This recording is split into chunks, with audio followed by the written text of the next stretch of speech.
Hello, everybody. Welcome to tonight's show where we have Dr. Celestine Star. This is a really special night. You know, she really embodies everything that I absolutely love about where we are in our consciousness, because she's got a truckload of feminine intelligence. And she's going to talk about her 40 years of experience with contact and how she built an entire community that was able to sync their field and make ET contact with large groups of people. And they were able to download a lot of information. And she did it in a very particular way, using techniques that she learned from Native Americans and really going to the next level. She's written a book, the Galactic Earth Council. We're going to talk about that. So we're going to talk about her techniques. We're going to talk about her life's work. We're going to talk about her passions right now, which is celestial healing. We're going to talk about ultra-terrestrials and what that means. And I'm really excited to have everyone here. If you're watching live and you want to get into the breakout rooms, you can go to lightnet.org/hangout, and that will get you the Zoom room so you can jump on in. We're going to have breakout sessions where you can hang out with each other. I want to give a shout out to Daniel Rekshan, my co-founder here. We have been really working over the clock in the last couple of weeks, flipping everything over from Exo Metaverse to Lightnet. Lightnet is sort of the dark web, but it's the next version where we really pull all the light workers together to pull in our collective intelligence and also form a welcoming, loving front for curious people to bring them into their first experience, to take them across the edge. So we've had a lot of contact with each other, and we've been really powerful as a group to be in community and be in friendship. And now this is our opportunity to really welcome new people to have their first experience. And we are building an open data commons of resources. So kind of a living library for ET contact and other things. And we're going to be launching our first contact groups in July, in the first week of July. And what that means is it's 8 weeks with a guide that is going to take people across the threshold into ET contact. So I have a little video that I want to share before we kick off our interview. So I'm going to go ahead and do that right now. And here we go.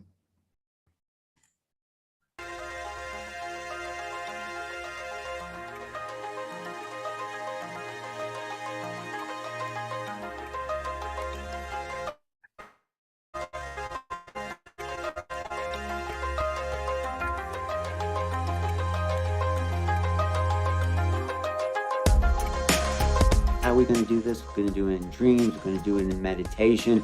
We're going to do it looking up the sky, doing some sky watching and seeing some UFOs. For the 8 weeks is begin to chip away at what we think we know and discover what we really know.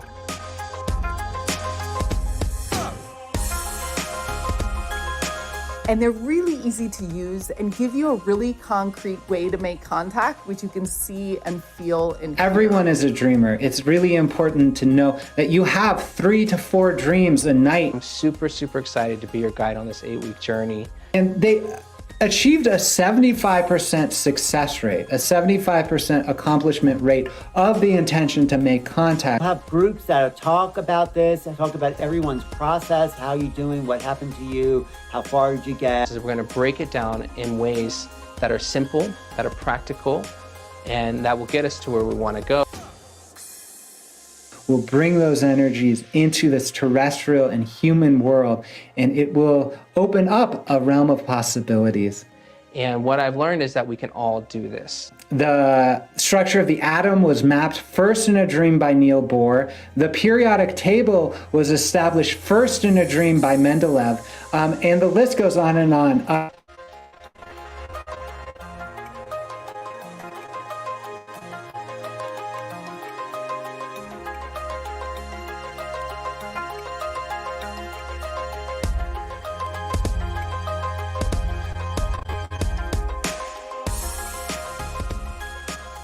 So this is an adventure into new realities. Be there, be a part of that, and share who you are, because this is our time to wake up each other and humanity.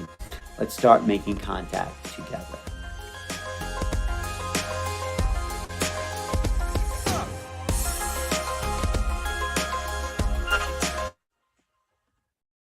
All right. So again, this is our chance. We're hoping that everybody on this call, anybody who's an EXO, Metaverse, or Lightnet member, it becomes eventually a guide. A lot of you guys have made contact, and we're hoping that you also start up these small groups of 8. Daniel's going to be leading and dreaming. Adrian's going to be doing channeling. I'm going to be doing the radio research and automatic writing and C5. And Alan Steinfeld is going to be doing remote viewing, meditation, and dreams as well. So again, if you know people who are on the fence, who are curious, or if you want to sharpen your skills or become a guide at a later point, we really invite you to join for our July 5th groups. We've already got incredible people like John Ramirez signed up for the research groups. It's going to be quite amazing. And I've already remembered all my dreams now that I followed Daniel's advice. This is really exciting. So before we get into things further, I wanted to bring up Dr. Celestine Star and thank you publicly for all the work that you've been doing. And it's really impressive. I was just really enjoying this book because you have literally shared your cookbook, your playbook for the world of how you did it. And we're going to get a little bit later on into, your near-death experience at age, 7, and how you worked with the oil spill and the miraculous craziness that happened when that incredible contact team got set up. But I wanted to first ask you about, so Dr. Star basically, she was directed to get a group of people together that would meet regularly. And they would have this sequence to their meetings, and they would share information together, and they would make it ceremonious, and they would have these passports and these beads and these, then they separated the groups. I mean, just the way that you ran these meetings and how you shared things and how you pulled from the Native American traditions. Why don't you go ahead and describe that process that you built this Galactic Earth Council of humans that were the Earthkin with the Starkin, and how that worked and how it evolved and what the process was. Thank you so much. Thank you for that introduction. And Zenka, I am so excited to be here to share with all of you. And let me just begin here. We're going to have to go back. We're going to have to go back in time. We're looking at in the 80s, 87. I left the cities. I was called to the mountain, and little did I know that I was called to the Mayakama Mountains, where an established underground interdimensional base or being, they call it a septical. And so that is what happened. I ended up living among these extraterrestrials, which I was told, please call them ultraterrestrials. They've been here for some time, some from the very beginning. And that really started my life there, you see, because I was with a group of people, and we just wandered into the forest. Sheriff Keys gave us the keys to the kingdom, 980 acres of Native American Vision Quest land. And then it was owned by the Petersons, 500 acres of the 900, which was the stagecoach people. And so we wandered through, we had our spiritual Winnie the Pooh. And because I was raised in that Native American way, that Egyptian, that English, so we have Native American, Egyptian, and I lived in England for the ley lines and the power lines. I got turned on to this wilderness, and I just followed the ley lines, right? And it led me to have this enormous and beautiful relationship. I gave light group meetings, which was my ultimate first. And so we want to fast forward now to where we are. And the oil spill in the Gulf of Mexico happened. It was going on from, I believe, April, to to something like, it was already June, something like that, right? So being in June, we looked around, and I just had this feeling in my heart that, you know, the oceans were filling up with this oil, things were shifting, and all you needed was the mid-Atlantic pump to stop pumping, and you have an ice age in Europe, right? So my heart was just like, okay, what are we going to do? Because obviously the BP oil spill in the Gulf of Mexico was larger than we were able to manage. And so I write about it in the book. And so what happened was, on a glorious day, at least 500 starships of multiple size and variant technologies appeared all together. And I'm in Northern California, Northern Bay Area. And so you could see them driving all over. Wherever you were, they were there. And I was staying in Hercules with my daughter and helping to raise my grandson. And there was one that stayed right over the house. Now you have to imagine, back in the 80s through the 90s, I didn't come down the mountain until 97. I came out of the forest. I was yogini. I was, you know, basically down to tinctures and water. I did not eat food, really. And I was communing with these ultraterrestrials who were guiding me.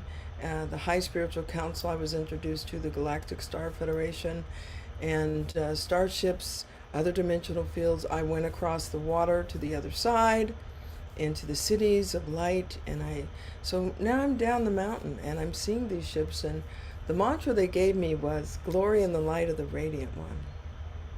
So I say that to you, glory in the light of the radiant one.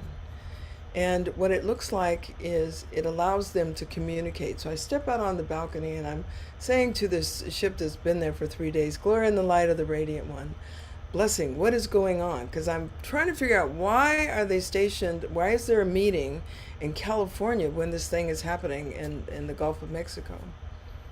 And the transmission came through very clear. Gather as many humans as you can. Give us permission to assist you, and do it as soon as you can. The transmission continued. We had a conversation. They showed me the place to go, which was in Fairfax, California, and we dubbed it Turtle Mountain. Now, as I gathered everyone, and this is July, so we're talking about April, the ocean's filling up with this oil since April, and we're already in July. So I set the date after the summer solstice, and they had appeared, I think, somewhere right around, I have it in the book when they appeared, somewhere around the summer solstice or so. And so by the time I got the announcements out, we went up on the mountain. Now it was stipulated to give permission to them to help. I had no idea who was going to show up. I was excited, both on the human side and the starship side.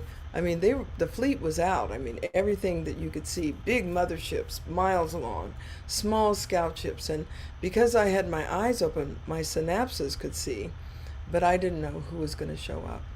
So 30 of us ended up gathering. I brought Ashatika, the big earth crystal. She's about 100 pounds. And we lit her up with laser, and we began the circle. Now, I was inspired. I said, okay, if I'm going to do this, it's going to be ceremony. It's going to be a council. We will be in circle together. There's no up, down, you know, I'm just holding space. I'm called by the Radiant One, which is their God. This is what they call the God, okay? So the God force, the source, the cosmic intelligence. And so everybody did their first round of prayers. We do rounds. You know, I grew up among the Native American. I have Croatan, Algonquin, Iroquois blood, and the Egyptian Nubian. So right there, we're just honoring the mothers. We honor the earth on the first round. Songs, prayers. And the second round, they started coming out right away. And eventually, the big command ship appeared, and some which were with the High Spiritual Council. How do I know this? Because they're telepathically communicating with me. once I said yes, I was going to do it. I was in full communication. They were working with me night and day. It was probably about 15 or 20 days of them coming and flying with me and telling me, we're going to have a theme. This is what we're going to look at, you know. And so it was an ocean and earth meditation for everyone. We did get permission 2 days later, you know. There was a 22-ton apparatus that appeared out of nowhere that assisted in the stopping of the leak. Now, everyone there, I had brought, you know, the boarding passes. I was told to give people boarding passes for them to understand that if anything happened on the planet, that where we were was a jump-off point in kind of an emergency, because things were happening on the planet. We didn't know what was going on. So we asked, did everybody want to do this again? And they said yes. And so we're now looking on July the 11th, 12 years of communing together. And we have everyone from all walks of life, young, old. We've even had some of our secret space force, maybe you would call, you know, the CIA, come up, and they did their prayers, and then they walked back down. So we're really happy for that. So that's what I would say. That was the beginning of the Galactic Earth Council.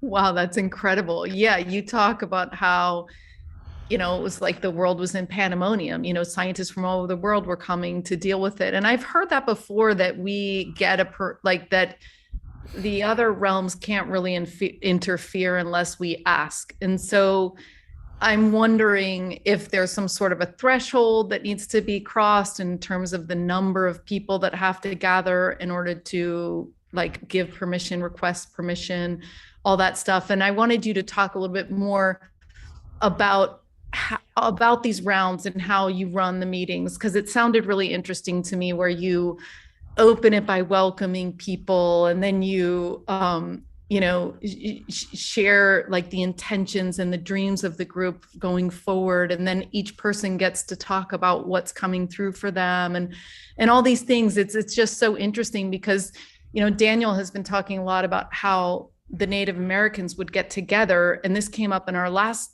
hangout too, where they would literally predict the future through a collective field. And I'm pretty sure that not one of us is going to be able to solve this riddle thing that we're in right now, that it has to be us coming together, right? It has to be these different perspectives. So talk a little bit about how those run, and also this idea that at some point you did have to split off the groups into two, in the advanced group and the younger group, to make sure that the field was strong. Thank you. Okay, so let's look at the threshold. When we go out there, they already know. They know everybody's past, present, future. I could walk out my door and they already know that I'm walking out my door. I mean, there's a sense of their knowing. Their knowing is so vast, interdimensional, and connected to the nature of reality that there's no words that I could give you for that. We have the ability. Women often say, you know, they can tune into the children. I know you was out there fooling around with, you know, they could just sense, you know. We have that in us, but to utilize it on such a grand scale. So everybody that comes up there, they've already gotten permission from the source to assist. This grouping that I'm working with does not move towards us. If there's somebody who's in fear, who is in doubt, they're not there to show themselves for the purpose of, yes, we are real. They're there to be present for everyone, to assist us in reawakening our consciousness to who we truly are. They know that we are galactic consciousness in a biological body. This is the signature body for the planet. It has a tone. And our grouping, which is the group mind, is out of balance. There's a distortion in the field. So not only are they there to help us to awaken to the galacticness of our minds, the level of consciousness that goes into all of creation and is one with all and has that connection, right? but also to help us to get the distortion field out of our conscious unified field as a human species. So they see us not only a species, so there are many who incarnated again and again and again, and at this point it is critical because we're turning the wheel of time, we're steering the ship. So whoever hears the clarion call to come to the top of the mountain, and I mean these are some staunch people in the cold, we've got to have the gear to be out there at night, most of the time. These people who hear it are ready. Some do not have the synapses, and that's okay because they work with us. They come out in the day. This is not something like, lights at night, and they actually perform technical skills such as holograms. They work with nature on a profound level. We've had them etch this skyline of San Francisco in real time. We had a doctor that was there, and he was a little hum-ha, but he was ready. And so when he saw the sketching, he goes, that looks like a silhouette. And he goes, that looks like San Francisco, because he's looking at San Francisco and the silhouette's happening in real time in a cloud. And then the starship was pulled behind the cloud and just lit it up. I mean, they performed, I've seen them take clouds and make a Buddha sitting in a lotus. I've seen them magnificent towers of light that that it's not a normal cloud, So they work with nature. I could have a hundred dragonflies suddenly appear while they're doing a hologram of a plane that splits into two, that splits into four, and then comes back together again. You see, and goes around, and then it starts again until the brain goes, that's not a plane. Then they're ready. The lights are going down, it's getting dark. We're always acknowledging glory in the light of the radiant one, which allows them to know that we are ready for communication, that we are all open. Yes, we give them permission to fly over us. I'm in constant contact with the commander, with the High Spiritual Council, with the grouping, even the scouts, the scout ships that are there. They're very curious, so they're kind of peeking over the mountain and going down, It's a symbiosis. We talk about when we see these beautiful star crafts, we're not pointing at them. We don't use lasers. We don't need them. They fly so low. But we're saying to those in our group, who's flying the ship? So you automatically turn on your inner senses, slow it down. It is exciting, but who's flying that ship? Are they male, female, or androgynous? And you'll be surprised at how many people get the difference between a female driving that craft and an androgynous. Or are they human? So we talk about these things. We get in tune, and from the group mind, we connect with them. Now, it's a magnificent experience to have a command ship sit for 15 minutes. There is no way. You're in a communal experience with those that are here, your relatives. There is some preparation that I have offer galactic origin sessions to help people understand who they are, so when they're out there with their kin, then they understand. Sometimes, let's say that you're from a grouping and they're a part of the Galactic Star Federation. They'll start making pyramids or lining up to let them know that when you're speaking, that they're connected to you. I mean, there's no doubt that it's your kin, or somebody's very excited about who you are and how connected they are to you. So the threshold you ask about is, imagine 7 billion Earths, all merging as one. And out of the 7 billion, right now we probably have 100 million or so. At least we have 100 million. At the beginning, when I started in the 80s, maybe, harmonic conversion, there was 20,000 humans on the planet that could actually even think about it, much less go into a group and do this work. Like where we are now, 100 million, that's extraordinary. So, the threshold is not so much how many, it's how we envision. Because we are steering the ship. whatever number of us can envision the manifestation of relationship with the interstellars in a peaceful, intelligent way. And so that's what they're saying to us. We can offer, give us permission to assist, and there was just a few of us, and all of a sudden the Sirian Council came in. They flew in because of the pandemic, all of that struggle of tampering with the human genome. So that was very important. What happened, and I could share it, is the turning on of the 5G literally affected the Galactic Star Federation and our area. This is local. I don't know about other areas, but I do know that just like the radar, that's what took down Roswell and the other site. The ships were not ready for the radar, and when it hit, it just took their systems out and they crashed.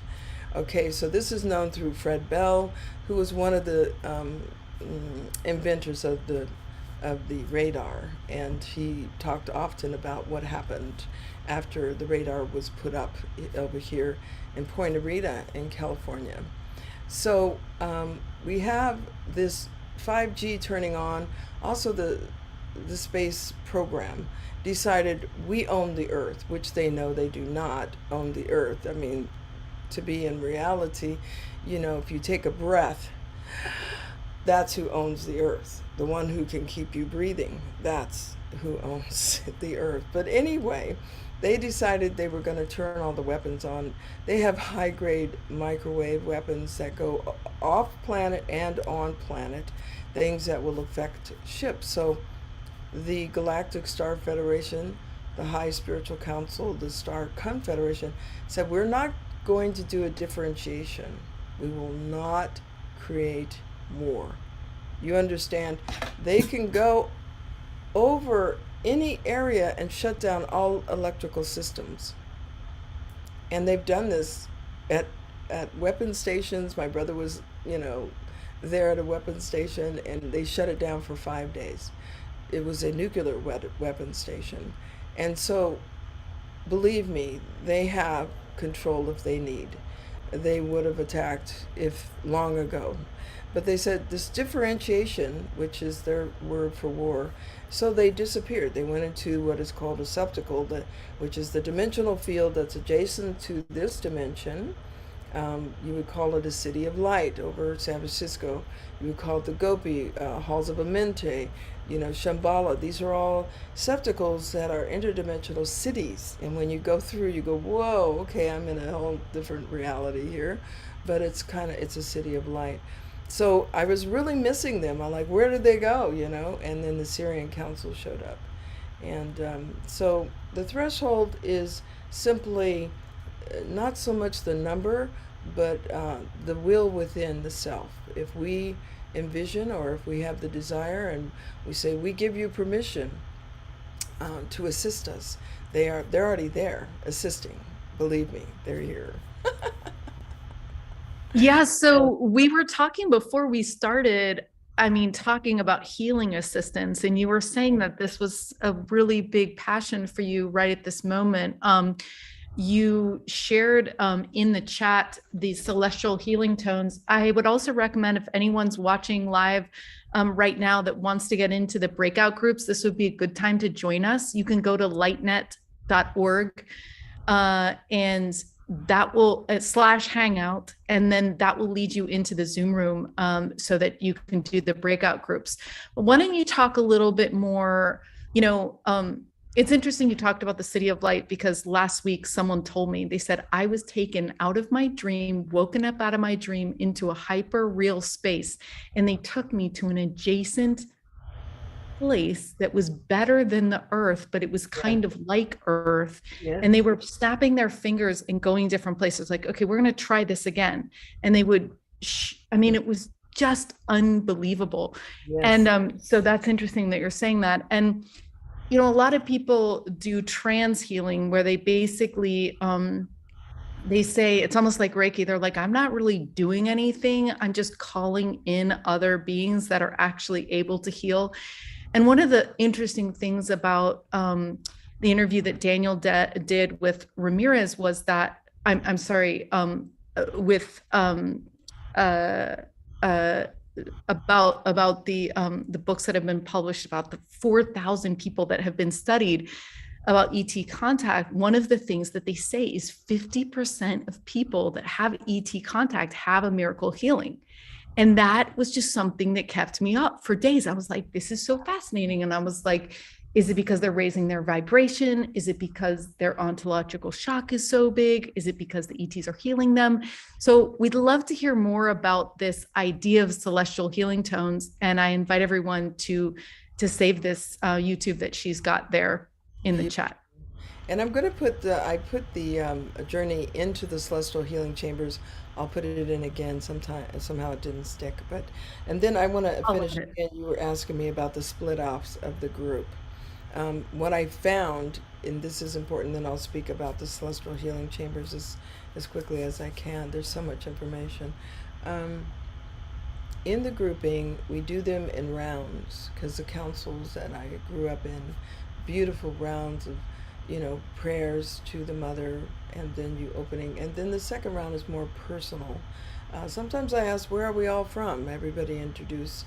The third is more, what is the transmission that you received, if you want to share into the group, And so this Skywatch that we're going to be doing in June is entering the way of the unified field.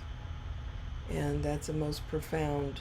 Already I'm getting transmissions about that, encoded transmissions, which means when the information comes through, if you listen to it again and again, you will get something different. So what we have is a group of people. Some are new, and so I have to introduce and let them relate. And what you have is different levels of technology. We have time ships, we have terrestrial ships, we have galaxy ships, we have, what is their life about? They live a life. They're showing us their life. As we're looking, we're up above San Francisco, we're in Marin looking into San Francisco. So we have people that are new and their synapsis is not quite formulated. And then we have those that have been with me by my side for 12 years, going on 12 years. And so there's no question. I mean, we are ripe, we are mature, we've had experiences. Each one of the advanced grouping, and you have to go out 4 times with me, you get a certificate. I love getting little certificates and stuff.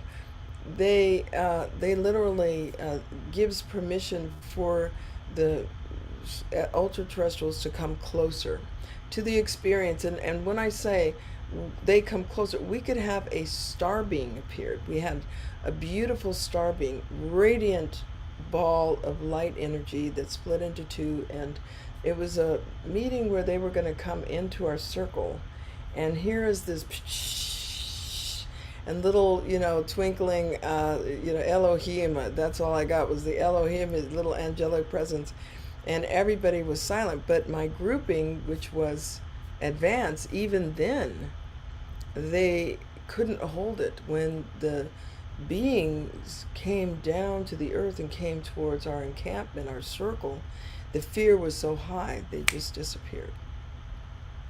If they're with us and somebody's having a traumatic experience, they are far away.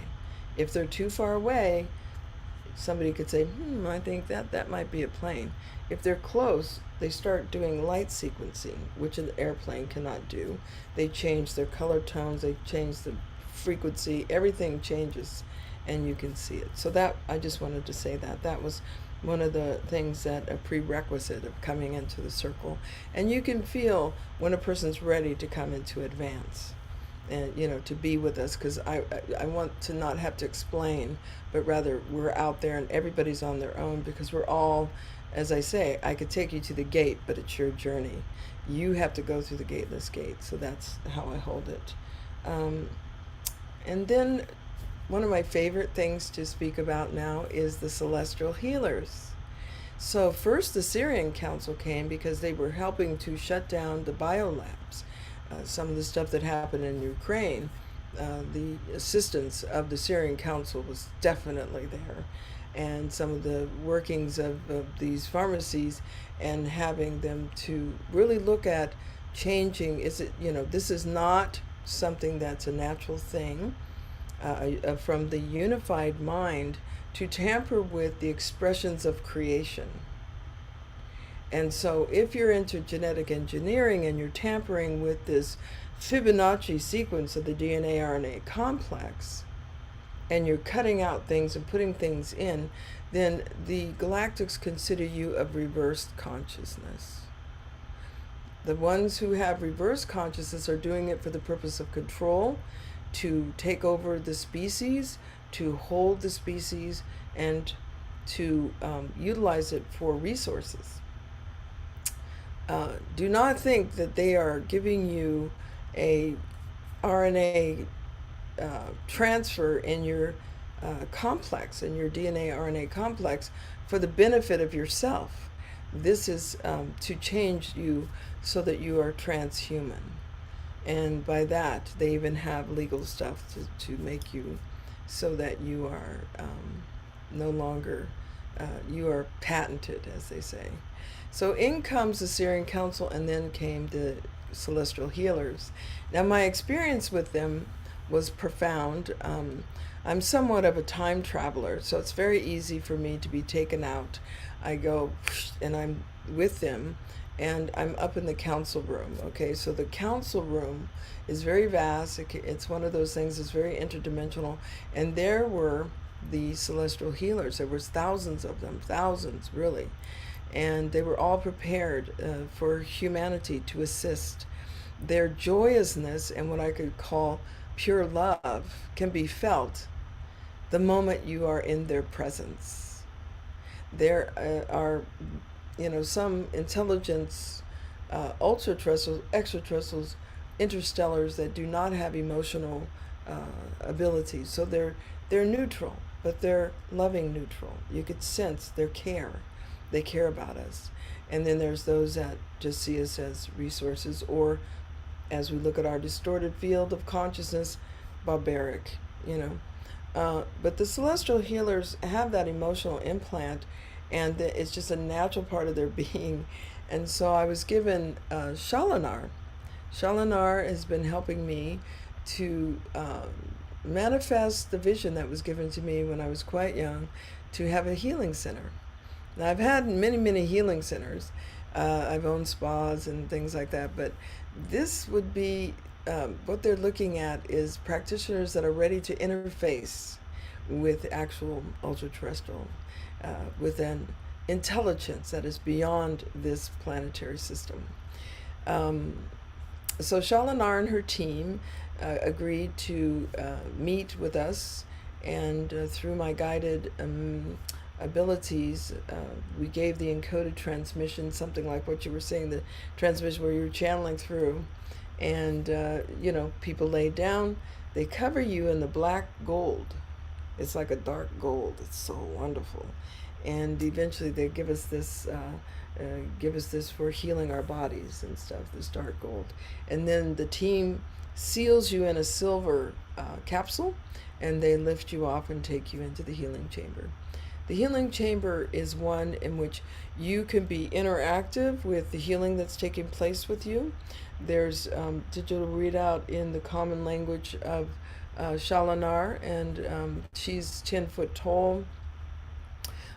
She doesn't have the hair, but she wears the robe, and this is the light shape that she forms for me. She's a light being, and she's a shapeshifter, so she may appear to you in a different way, but that's primarily the way that she appears to me. And her team is very similar, beautiful white robes, but the backdrop of you laying on the table in your spiritual light body, in your energy body, is to see not only the lymph, the blood, the nerves, and the DNA, but you can use your own mental thought to go deep within to the molecular level, deep within to the atomic level, and then coming back out, you can see what is going on with your own beingness, right? And so you are part of the healing process. So that's why it's wonderful for practitioners. I'll put it in the chat room so that you can, in the chat, so you can get a chance to be there. So we had a very positive, out of 20 people, about 10 were practitioners. Here you have that miraculous healing. You know, one person in terrible pain had none when we finished. And they work with your brain synapses in pulling out information and ask you, do you wish to dissolve this? So everything is done by permission. When you say, you know, 50% of the people had miracle healings, they were ready for it. And there's some inner communication that's happening. You know, this is my sense, this is what I'm getting, is that anybody in the study you were talking about, and they have a miraculous healing, they definitely, their own galactic consciousness awaken to the moment, using that opportunity to speak to those that are before them. The energy field will let certain thought postulates go, and as those postulates go, they lift off, or they cannot, you know, if you vibrate something high enough, the negativity cannot, you know, that polarization is very small and gets smaller. So that's how we get into these different dimensional fields. So what is left then allows the embodiment to be in wholeness, and that illness or whatever, that negative thought pattern that was causing it, disappears. So it may be something like that. That's what I'm saying. Yeah. I've seen that before. Yeah, in fact, there's, you know, I've been experimenting with some, I was just about to say non-human machines. That's like hilarious. Like AI, there's baby. interesting there's some holographic machines that literally will, you give the location and your date of birth and everything, it looks you up. And it was literally, like you said, it was on the screen. We were looking at different trays, and it was like this thought pattern, and it was my thought patterns. And it was like, this one has to be corrected, this one has to be healed. I mean, I was just sitting there like, I can't believe this, because these were the conversations I'd had in the last 2 weeks, and they were purple, because purple is They love color. was like the things that are coming up in the last 2 weeks. And then they had squares on the stuff that I wasn't aware of, that I was not conscious of or in denial of, and circles that were, you know, so it's just like, I sat there. I'll share the link in the chat. I love it. Yeah, it's Jonathan Rickard at Quantum Yoga, and he does this thing called New Scan, and it's New Vision, NU vision. And I just sat there flabbergasted after that session. I was like, what is this? So exciting. So I want to share, before we go into breakout groups, I want to share a little bit of your sites. Now, Celestine has 3 sites. One is just CelestineStar.com, and you can find a lot about her work here, and her services to help you individually as well.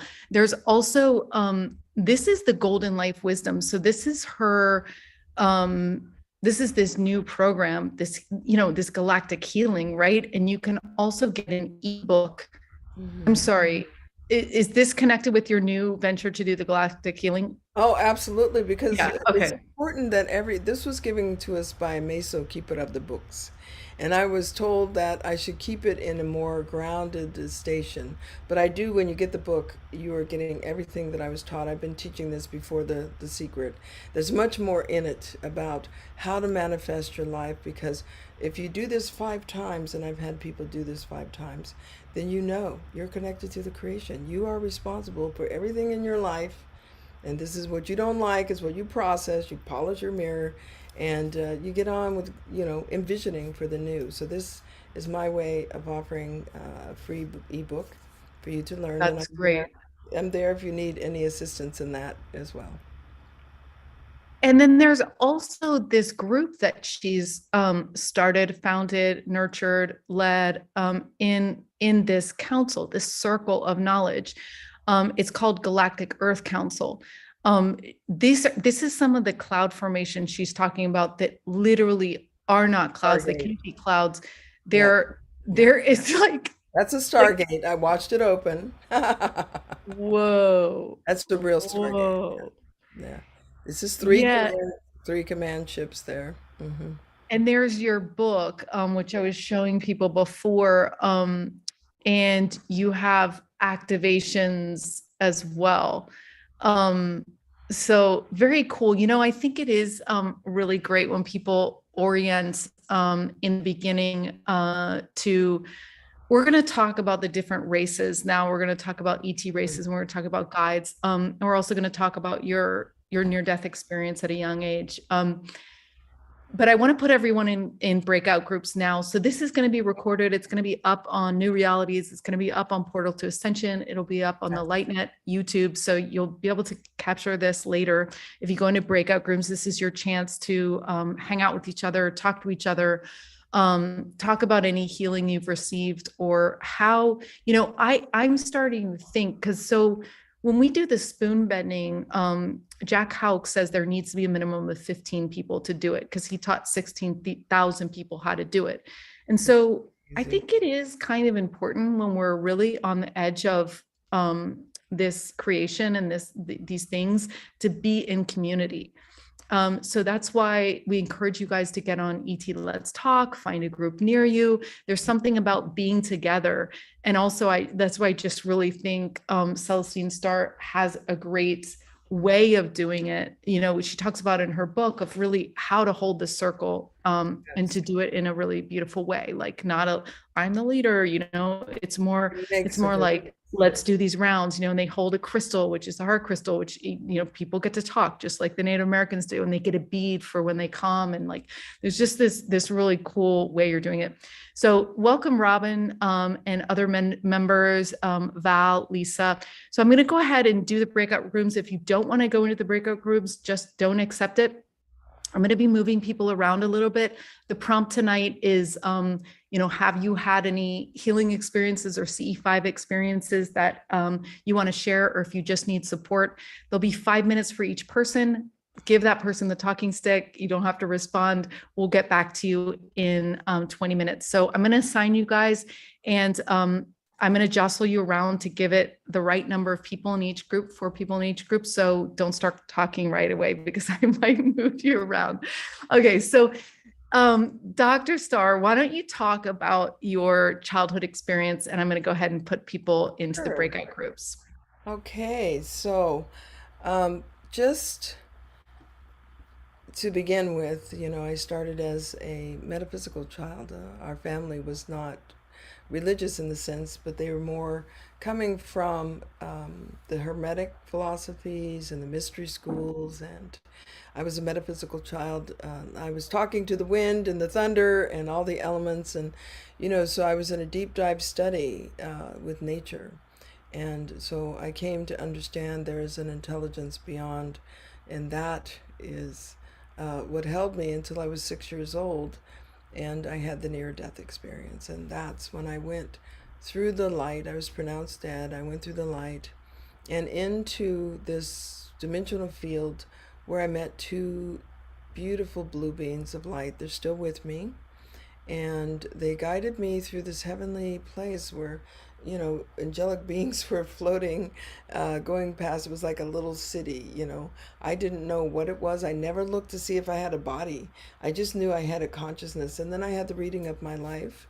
And after the reading of the life where, every time you blink, every time you breathe, every time you have 2 different voices, one that's the outer and one that's kind of the inner, I ended up in the Godhead. That's all I can say. There's no words for it.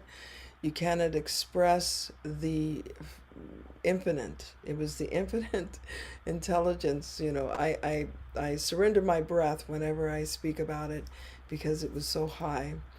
And so there was a moment where they said, you have to go back. And I'm like, what? No way. No, I'm telling God, no. I'm like, no, this is not happening.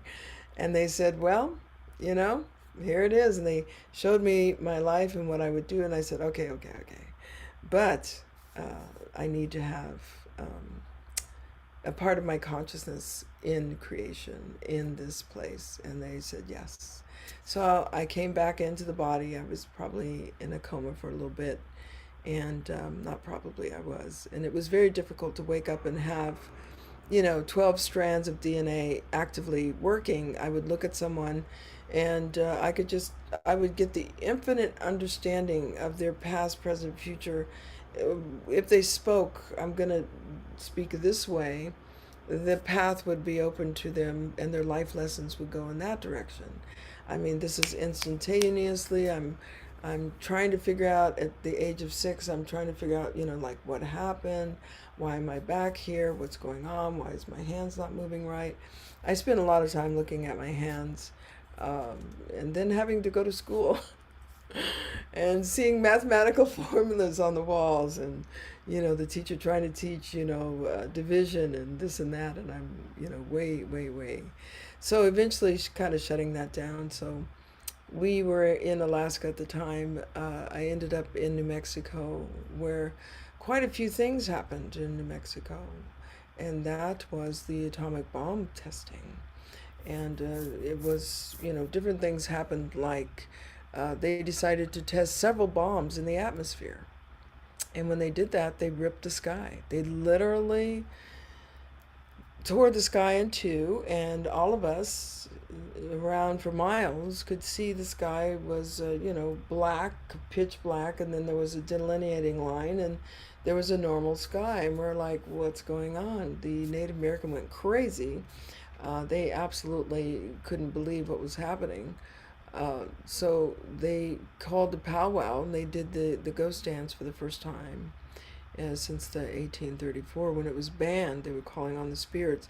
And what we had done is literally we had tilted the earth 17 degrees off axis, ripped the atmosphere open, broke the seal, the hermetic seal that had kept us, the veil, kept us sealed in and protected. And from that point on, we've had nothing but, the archonic coming in and working on the human nature and creating havoc and distortion. Huge ships appeared, okay, we're driving on freeways, and, it's like, the cars all stop, we all get out, parents are just like, what's going on? And we're all like, what's going on with the parents? And what's, beautiful starships, with low to the ground, flying. And so one day my stepfather decided, let's go, let's follow. He put us all in the car. We had no idea he was following a starship. And by the time it finally landed, and we're in Alamogordo, New Mexico, traveling. I mean, I went to see the atomic bomb blasting and things, brought home his radiation. It was really crazy. But he's, he kept saying he was a Martian. And because he was a very advanced, what I would say, he had power over the forces.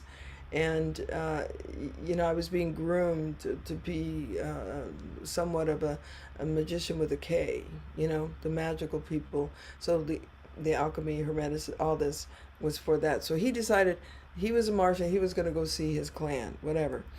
As the ship came down and we parked, my mother was absolutely furious. She's like, what are we doing here? We were all inside the ship. And that was kind of my first ET. Like really, looking up into what you would say an ultra-terrestrial or extraterrestrial. And they were the tall grays. They were very concerned about the humans at that time. We were being fed DDT, all the chemicals that came off of World War II came back to America through the dramatic recommendations to put it on the fields and the cows and the milk. We had cocaine in our cough, in our drinks, and opiates in our cough syrup. So we were already mutating, and they were, tuning into this. I wasn't afraid of them because I'd seen enough of the other dimensions, and so my experience was pretty radical. I got information from this man. My brother was freaking out. He had never, this was not in his agenda. My mother was very calm. She said, okay, we're going to go through this examination, and then, we'll talk about this.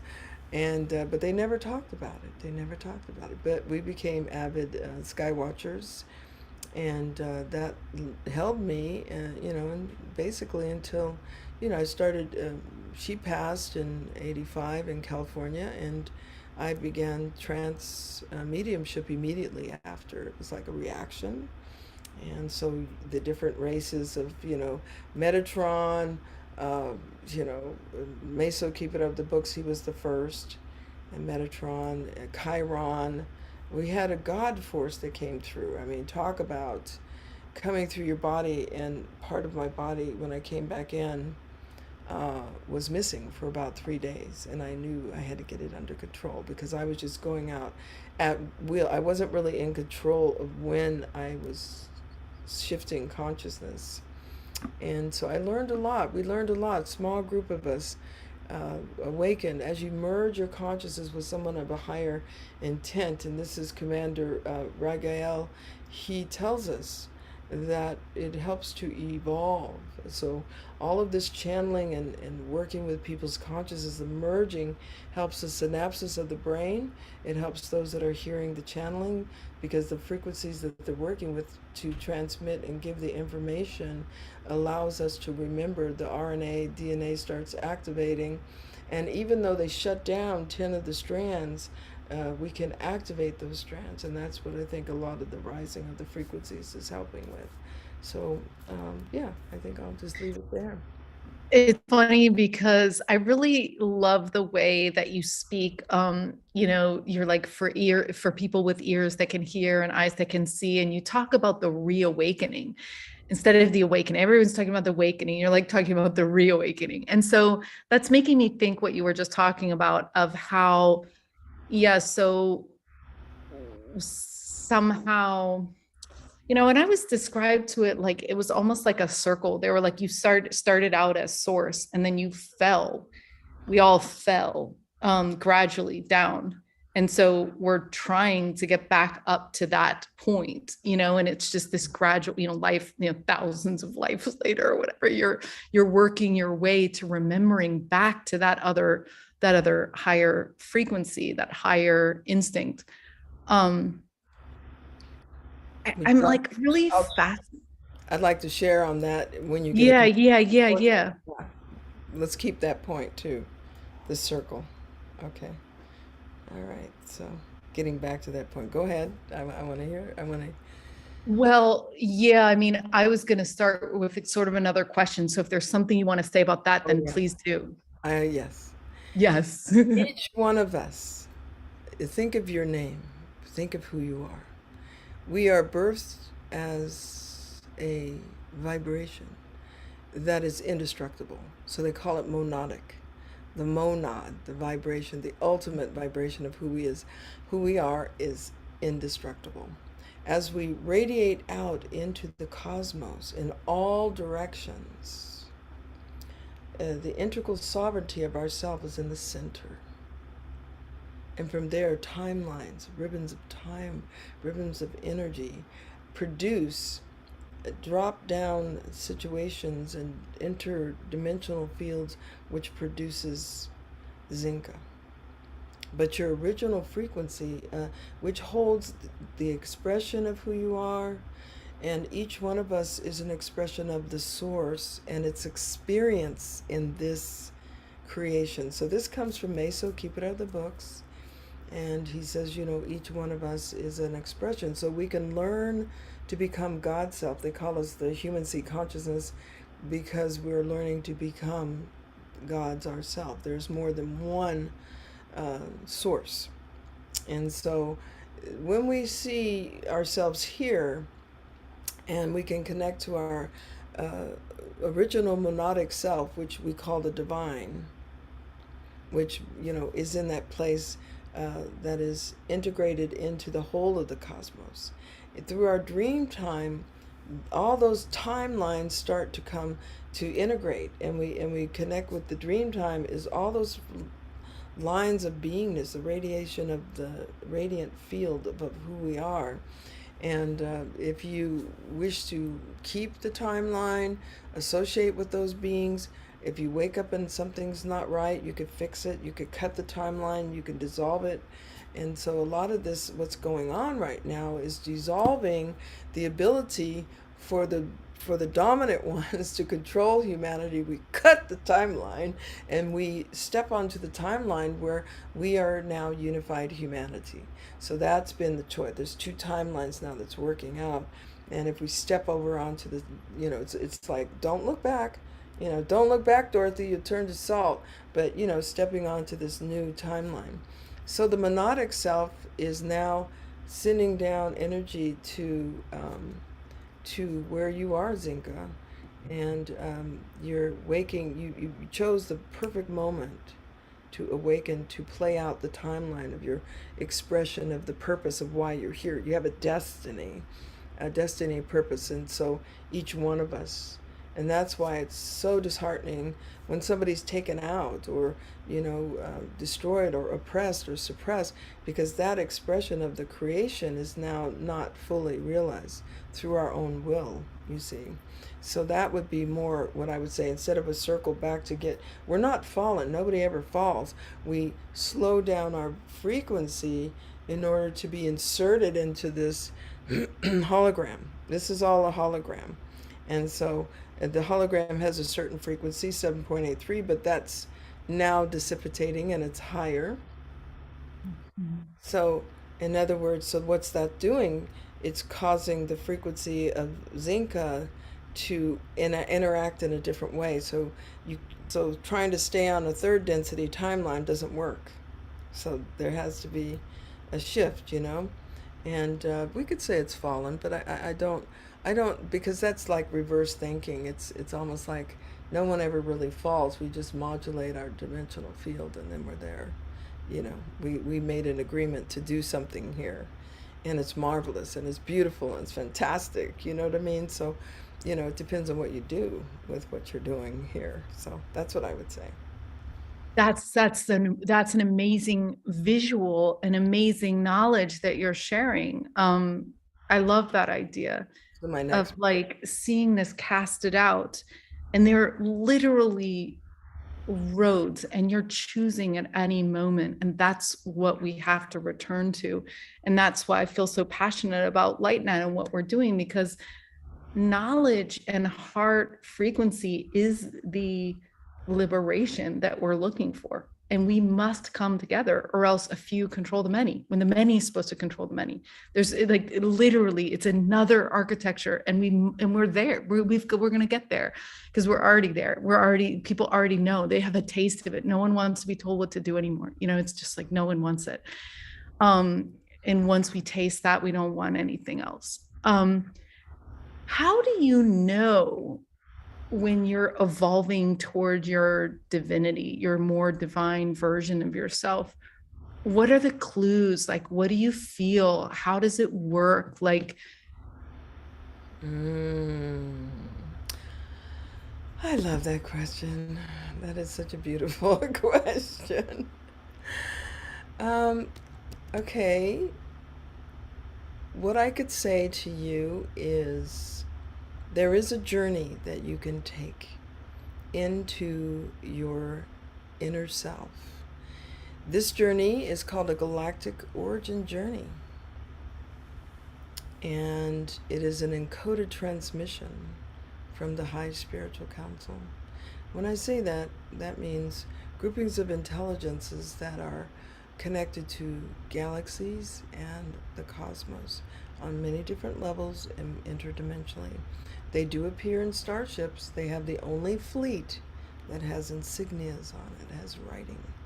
When you see a ship with writings, it's more than likely a part of the high spiritual council.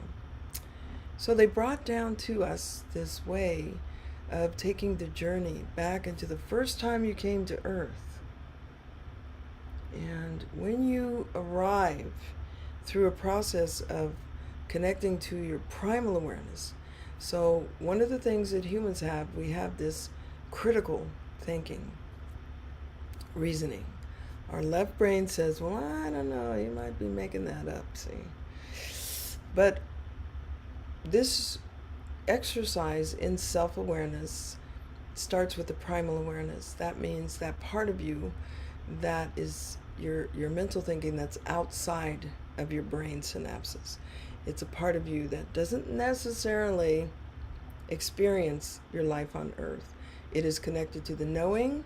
It's a part of you enabling you to breathe, your circulation, your blinking of your eyes. It is the primal awareness of your being. It is not the divinity, which is a little bit different, but it enables you to get information. You know, if I was to say to you, where's your house? Immediately, before I could finish the word, you're already looking at your house. You're already seeing it. You're already feeling it. There's something about it. If I said, you know, go to the highest mountain on this planet, you know, you're there. Is it morning, noon, or night? You know, have you been there before? Go above the earth. Look at the earth, right? So we spend some time working with your primal awareness until you realize that there's no time barrier. It gives instant information. We check in with your feelings. Does that feel true? You know, how does it feel to look at the top of the earth? Yeah? And yes, for some people, because there's 7 billion earths, some are flat and some are round. We have our own set of beingness. So there's no right or wrong. Okay, let's get that out the way. But there is a way of looking at it that gives you an understanding that your primal awareness, you have not been in space looking at the earth. Okay, we know that. So there's something that's in the synapses that is being brought in through a higher dimensional field. So once we have that, you make your Merkaba, you make your vehicle of light, and we go.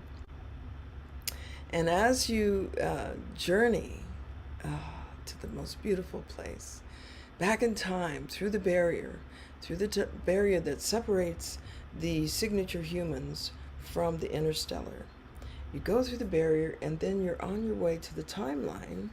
Here's that timeline. Here's that monadic.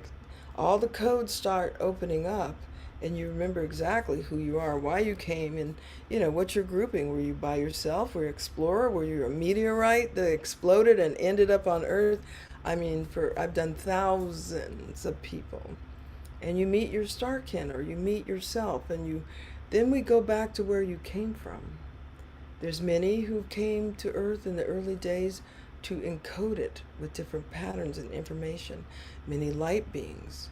There's beings who came as in a reptilian form, but when you left Earth, that was just for the environment. You were a light being. So I'm so excited when you ask that question. They come in contact with their divinity through this process. It's not a word. It's not something you could feel. It's something that opens up through the divinity. Now, in the early days when I'm a clinical hypnotherapist, do a lot, many thousands and thousands of people to awaken them in their consciousness. And we do a thing where we're looking at contracts and agreements, and we're taking them back to the time when they first were born. And immediately they go out. They're okay, let's go before you were born. There's not even a question of where is that.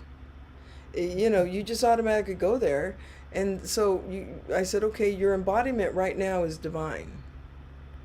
And I'm like, oh yeah. Okay, for you to enter into this density field is the fires of time. And looking at your life and all the struggle and the pain and learning the lower nature of humanity, you didn't turn into ash. They sent somebody strong. You either made an agreement to do this or a mission or both. You know, let's figure it out. So in this journey to the higher awareness, you know, we find out what the scoop is, what's going on Earth the first time you're here. So exciting, can be emotional. You meet your clan. And then we find out, how did you get here? Ship, dropped off, time tunnel, did you open up, did you phase in? That's a fun one. Stargate, you know, and so most people want to go back the same way. So they go back to where they came from, and they're just like amazed. Is that really me? Am I a divine being? Am I the right hand of creation? Am I a star being? Am I made of sound? That's me. But do you know the edge of yourself? Oh yes, I can feel the edge of who I am. Okay, let's look at your earth contracts. Do you need them? Let them go. What's going on? And so the experience is letting go, keep, modify, but it is about renewal. And then connecting that divine presence with your earthly self. Because the earthly self has another destiny, has an expression. You know, you Zenka, you have an expression, something that needs to be carried out. But, you know, the divinity it can just guide you. It doesn't necessarily have to come into your beingness for you to fulfill your destiny. So that is all worked out with the divinity. The divinity, we ask, do you wish to become the Holy Trinity, in which you have the source, the human, and the divine working as one? That becomes the Philosopher's Stone. That is what everybody's been looking for. How do they do it? How do you become so high a being that when you pass out of this physical body, that you still emanate from that sourcial place? And so many of the divinities choose full integration, which takes time. I could say I am a fully integrated being, divine being. I'm committed to allowing others to see me as a divine being. I see you as the beloved, the source. We have our destiny. But that's what I would say, Zenka, is, to have that tactile experience of how it unfolds. It unfolds through such a beautiful way of being that before you know it, you're looking you are. In other words, you experience yourself as a divinity. It's not made up because you're in tears or you're vibrating or it's so high, but you're bilocating and you're not even questioning that you're bilocating and giving answers about your body and your life. It's fun and it's fascinating. Wow, that's so incredible. That's so incredible. I've had someone ask me, they're like, are you primal? And I was like, oh, I don't know. What does that mean? Like, I was like, oh my God. But it's like you're saying, it's like sometimes we have to knock someone out in hypnosis, or sometimes like people in ET experiences will just fall asleep, or they'll get on a healing table and they'll just get knocked out. Like it's a lot for us to be the human, to be connected to source, and then be your higher self. Like it's a big leap. And it's so cool that you have done this from an early age, like that your parents were in it and that you grew up in it and you were able to like really put in more hours than most of us could ever dream, you know what I mean, of knowingness and of putting people through those experiences of learning. I mean, it's just incredible the amount of wisdom that you've accrued over the years, like actually being in it and practicing all this stuff. You know what I mean? It's like, it's really cool. And so that's why you're such a pioneer, and that's why you're such a leader, and that's why you're such a guide. It's very cool. So I'm going to bring people back from the breakout groups, and you guys can go to celestinestar.com, and that's where you can find out more about Dr. Star. And if you want to do a session to really to get back to that source point, so you can kind of remember from there. It sounds so amazing, sounds so interesting. Oh my gosh. Let me I have a burning question for you, but it's probably not gonna land. But anyway, go ahead and I would like to gift you, Zenka, with a galactic origin session. Are you serious? Oh my God. That's yours, baby. Oh my God. Gratitude. You are such an amazing being, and for you to bring us all forth and bring this forth, I'm just so honored. So oh my gosh, that would be amazing. I'm so excited. Yeah. Oh my gosh, thank you so much. I'm so excited. Wow. So are these, I want to ask you one follow-up question. Now that you said that, and then I have this other sort of big question to ask you that's might be too much of a logical question, but so when you do these sessions, are you putting people in hypnosis? Not actually. They're probably a little bit in the theta. They're awake and they answer. This is their journey. They got to be awake. I'm not. That's great. They're not laying down. Yeah. Although I have done groups, small groups of people. I don't tend to do a large group because you take them so far and then they have to raise their hand, so I know Yeah. we're on the Yeah. same page. Yeah. And Yeah. it's a little tough, but no, you're gonna, Wow. this is your Wow. journey. Cool. So I, if I get information from the High Spiritual Council, I'm like, so how does that feel? So, because you have to determine, is it right on? Is it, that's Yeah. not Yeah. it, or something else, Yeah. So Yeah. go as fast as you want. Yeah. Yeah. Fascinating. So this is the question I'm almost like nervous to ask you because sometimes my logical mind gets so logical. People are like, why are you trying to figure this out? Like, let's just like let's just go with the flow. Like, but like one of the things I wanted to know is what if we are in a hologram, what's beyond the hologram? Beautiful. Is it that there's this nested holograms like that there's frequency gates like because one of the things you explained was that like when Christopher Columbus came with the ships, not everybody could see the ships. It was like, and that's the same thing that's happening right now. It's like not everybody can see these things. It's like one person is like knocked out in the meditation, they're not even awake. One person is seeing a cloud, one person is seeing a ship, one person is seeing this. It's like, but yeah, the question is, what is beyond the hologram? And I want you guys all to put your hands up if you have questions, type it into the chat if you want. Yeah. Beautiful. Wow. Okay, let me take a breath into that because this is a beautiful question. And okay. What is beyond the hologram? First, we have to determine the hologram that we're in. We are hermetically sealed in a system that is interrelated between planetary and it's like a dimensional field. We have a dimensional field that goes all the way out throughout our Sheshata or Milky Way. We are children of the Milky Way in actuality. We are among trillions and trillions of other civilizations. We're at the far reaches of the hologram. And in our planetary system, there's that hologram, that vibrational frequency, that system of relationship. And then it comes to Earth. And so there's the electromagnetic field that goes around us, and that's our group mind. Everything that's electromagnetic, you're putting out scalar waves, you're bringing in information magnetically, electrically, but the group mind. And so this hologram we are creating with our intent. And we are connected to our monadic. We're always connected to the monadic. I see this little sun behind me, this little star above my head up here.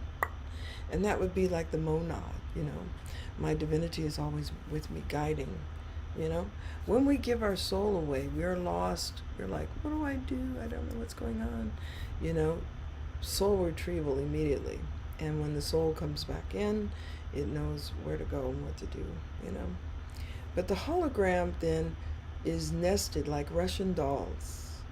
An example is, I was taken outside of this universe. And let me start where they began. 2012. So it was like 12/12, like December 24th or December 12th. If we were looking at the Milky Way, there's a hole there in the middle, right? The big rift, when we see it in the sky, you see a big rift. And so that open black hole is 20 years across. So in 1997, our Earth vibrational frequency, our hologram, started shifting and creating itself across from the bottom of the Milky Way to the top of the Milky Way, right? But at 2012, we were in the middle. We're halfway there. And then 2007, right? So what is it, 2017, I think. that we were at the top. So 20 years across it took us to get there. So as we rose above, okay, first of all, they're like, is this going to go and have a photon impulse? You know, and that's what's happened with the Hopi keeps the records of the photon impulse, which causes half of the world to be destroyed just by that photon blasts. But we made it through. We're at the top. And so now we're receiving bombardments of the nanos and all of the galactic particles, and we're getting more of the solar winds, and everything. The frequency is rising, right? As the frequency rises, the dimensional field changes, and we're touching more. We're almost in the same resonance as the original cities of light that were created many years ago, at the beginning of Earth. In other words, nobody lived in the greening area. This is called the greening area, the third density. And I want to say, forget about 3D. It's done. It's not. We haven't seen that for at least 3 or 4 years now. If you want to watch the Schumann resonance, it'll give you that. So our hologram that we're in is now modulating, and it's playing against the modulations of decepticles. It's shifting. The whole resonant field of our galactic Milky Way is rising, so our dimensional field is rising, so our ability to concentrate and be who we are is rising, and everything else is falling away. It's in a different density, and we're not there anymore. So our hologram is changing, so our brains are changing, so our body is changing, so we look heavier at some times. There's a lot of weightiness as our synapses goes up, the frequency goes up to 2000, and then the DNA is like, and then it comes back down and it rests. And we're learning and growing. Our synapses and our right and brain, left brain are now kind of working together, starting to work together. Our intuition and our reasoning, which is great for the scientists because they'll be able to awaken to that other part of the formula that's been left out for so long, consciousness and cosmic consciousness, supreme forces, So all of this is coming to a place where we can understand the right brain is, left brain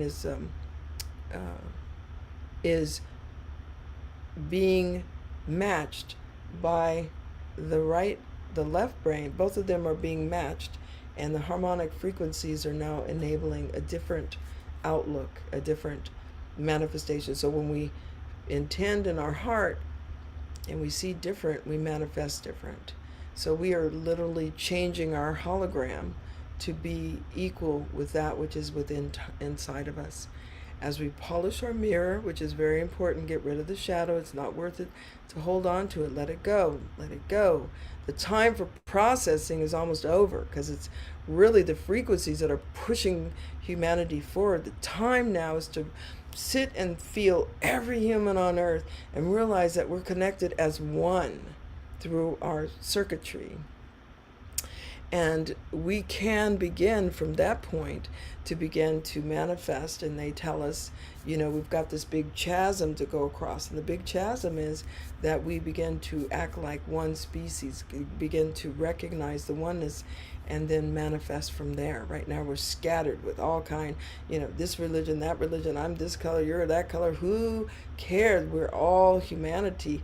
And if we don't get it together, and they said, if you don't make it across the chasm, it's okay. We still love you. We're still here. In other words, the chasm's there, and, get busy. That's all I'm saying. Yeah, that's amazing. We kind of went on a little bit too long, and we're getting down to the end of the show right now. Oh, I'm sorry.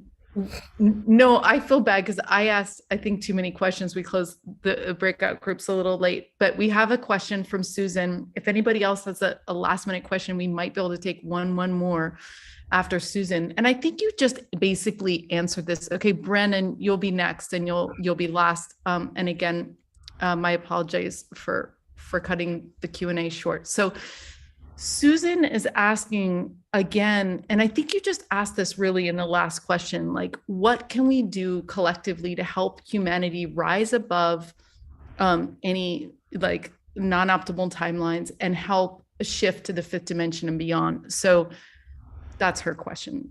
Beautiful. And Brandon, you're next. Okay. Fifth dimension. So as we go across the fourth dimension, which is abstract, you got color and time in itself, there is no time, right? But there is this emanation of sequencing of events, which creates in the human complex timelines, right? So fifth dimension would be the polarization. If you look at polarization, that's kind of a meter for the fifth dimension. Whereas in the third density, the separation between war and hate, love and hate, war and peace are very wide. So it's a wide spectrum of going back and forth. So one of the things that you can do is stay in the middle. I tell people, don't let your emotions, I'm so happy, I can't believe it. And then, you're dropped off the other edge and then you're just in despair. So holding the space and keeping the emotions in a place of harmony. You're neither here nor there. And begin practicing that, holding the poles of opposites, the rhythms, the swing. That's one of the tools in the toolkit. Stay in your lane. Don't look at stuff that's 50,000 miles away. What's happening in your backyard? How can you envision? Oh, I'm envisioning that there will be food brought, free food for the people over here. I'm envisioning my life and everyone is in love in my family. Keep in your lane. What can you do? How to choose 8 people that are in survival. This is one thing I've done. And help envision them and help them to come out of survival. What can you do? Choose 8 people, do that. Okay, so fifth dimension becomes less polarized, so you have less, and it really is that place where it's just almost where you can't even tell that there's polarization, and that's why people say, everybody's in heaven and we love each other and it's all unified. Well, it's already unified here if you think of unified consciousness. So in the fifth dimension, you still have unified consciousness. There is still the poles of opposite because that's a universal principle. It's just not as widely. It just doesn't have that gap, But if you're practicing stillness within the self, the harmony of self through emotions, which that is our gift, then you'll walk through as the frequencies rise. And then you're envisioning your ability, envisioning your body is able to handle the higher frequencies. That you don't have to step out. There's a window open. People are leaving. Keep envisioning that the body and your environment and the work you do can take you to these higher frequencies, because that's where it is. Open yourself to the intelligence. Open to your lineage. Open to your divinity to guide you. There's lineages. Give permission. That's that. Give them permission. Celestial healers will come and help. Okay, so I hope that answers. That's a great response. That's one of the best responses I've heard to date about how to get where we're going. Amazing. Brandon, you are up last. Yes. So before my excuse me, before my question, I was looking. I get a lot of like messages from clouds the same way they'll like show like turn into a heart or something, like as long as they get my attention.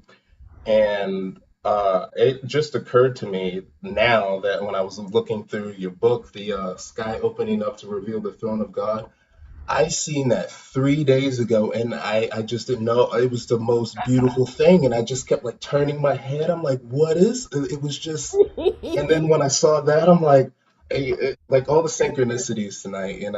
But Asthma.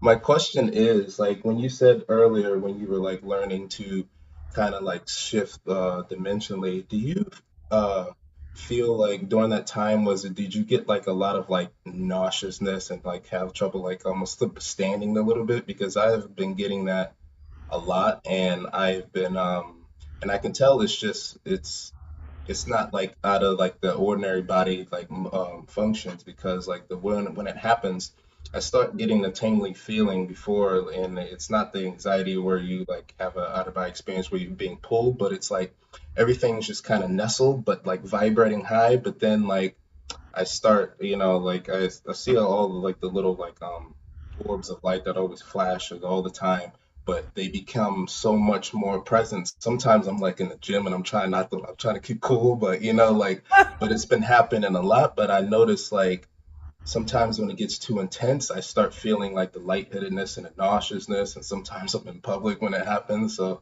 I just wanted to know if like is that like um does that happen less, or does it kind of like pass over time and you get kind of like used to being shifting, I guess? Thank you. That's a wonderful question.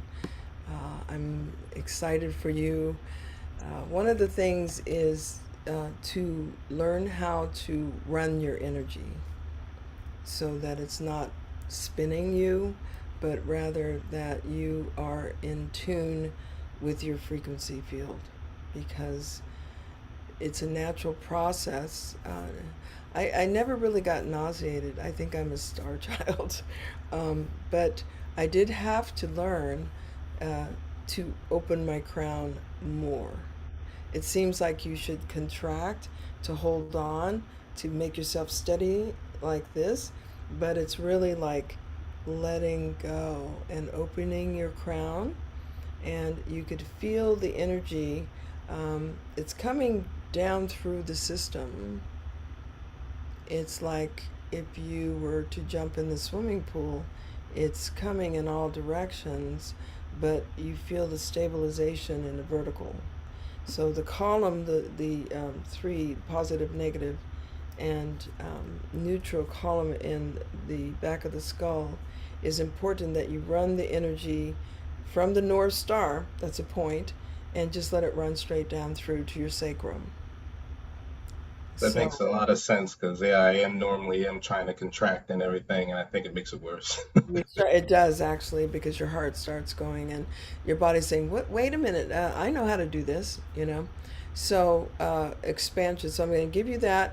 Let it split through the legs, right, and opening the bottom of your feet, and let it run down to the center of the earth. Now you're anchored. Your physical body is anchored, and while your physical body is anchored, then you can now just take a breath, and from your heart space, just say, "I am okay. I'm ready." And it could seem like a second, you could be gone for millennia, like, and just let the energy now expand out as you breathe it up from the earth, anchor heaven and earth. You're the center, so it's breathing out to the edges of your auric field.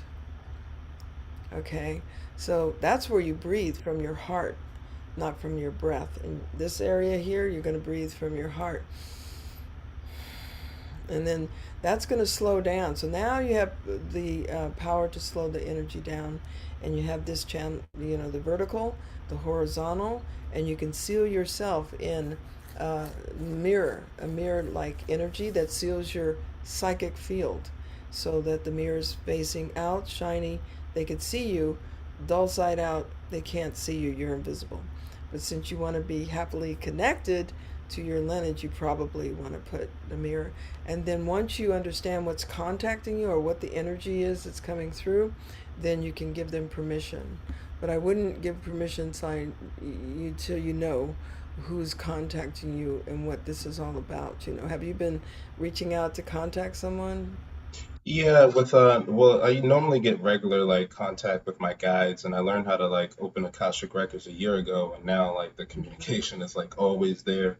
Mm-hmm. And I think because I'm like expanding more and I am asking to like reach out more, I've been like, lately making contact with like Lord Sananda and the Hathors, and like the Beautiful. watery like voice that they have.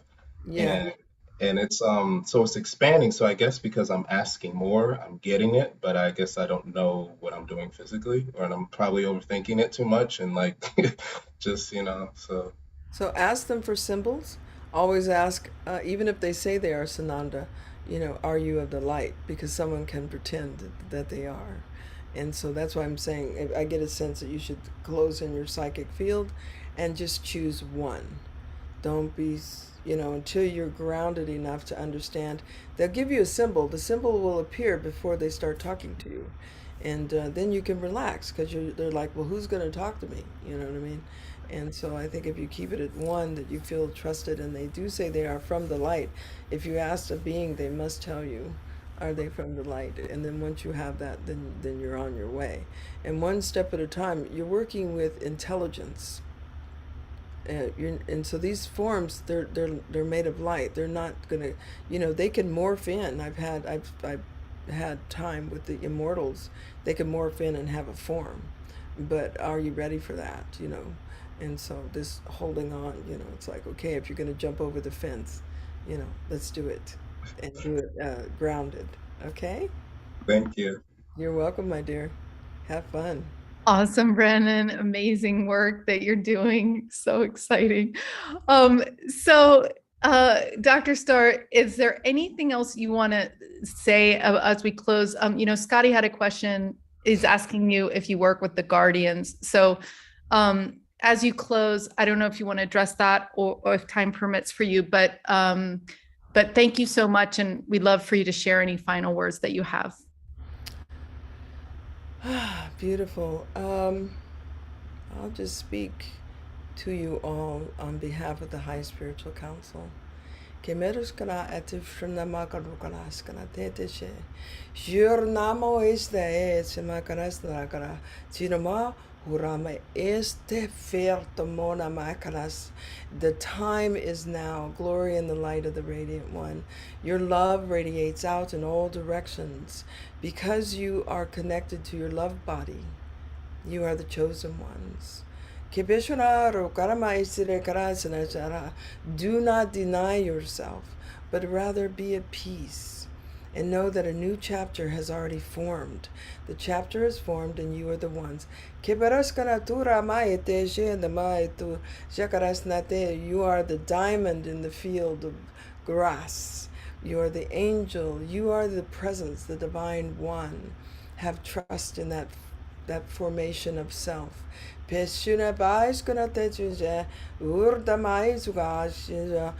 behalf of the High Spiritual Council, we bow to you in graciousness and love. We are present with you. You have only to look at the sun. That is our symbol to you, and shall always be present until the day that this beautiful universal beingness is no more. Buraskna kerasna be shunamora. Peace be on your way. Blessed be. Thank you so much. I remember "Peace Be on the Way" from the book. Like how you We all could say goodbye to the ships and stuff. Wow, that was such a cool message. I just want to remind people, you can go to CelestineStar.com. You can also go to Golden Life Wisdom. That's where she's going to be giving you this PDF. And you can also check out the Galactic Earth Council.com. And once again, the Making Contact series is happening now. There's this next Thursday, June 16th and June 23rd. I'm going to be speaking at the June 23rd one. This is a program that's pulling together a lot of different people in the space. And you can get that at makingcontact.com. Also, Lightnet, we're getting ready to really launch our first contact groups, and we would love for you to join us for that. If you just go to lightnet.com, you can go there. We have these ET contact groups, and these groups, like I said, they're going to be small groups. We're going to track our progress of how we help people make contact. So what are we doing? What are the methods? What are the patterns? We're going to be banking all of our resource into an open database, which you guys can get access to right off the bat. And this was the study that Hernandez, I was talking about before. People are more loving to other humans, more ecological, less materialist, more spiritual, do not fear death. 50% experience miracle healing and know the purpose of their life. So again, I think this is what Dr. Star was talking about tonight, you know, how do we connect beyond to something bigger, right? And something to this, how do we help others ground into this new narrative that we're creating right now? And because the timelines are welcoming us with the biggest open heart, because we're so doing this. It's so happening. So let's welcome everyone into this world. And, you know, Celestine, your life has really been that welcoming call. You are the clarion call. You are the leader to our best future. And thanks for showing up with so much intelligence to light the way. We really appreciate the work you do in the world. Well, I'm just so honored to be here. Thank you. Yeah, thanks so much. And see you guys in 2 weeks. We're going to have Garrett, who is going to be teaching us Native American ways to connect. He's going to be talking about sound. He's going to be talking about all sorts of ways to connect to other dimensions. This is a members only session. So we look forward to seeing you in 2 weeks. All right. Good night, everybody. Thank you, Zenka.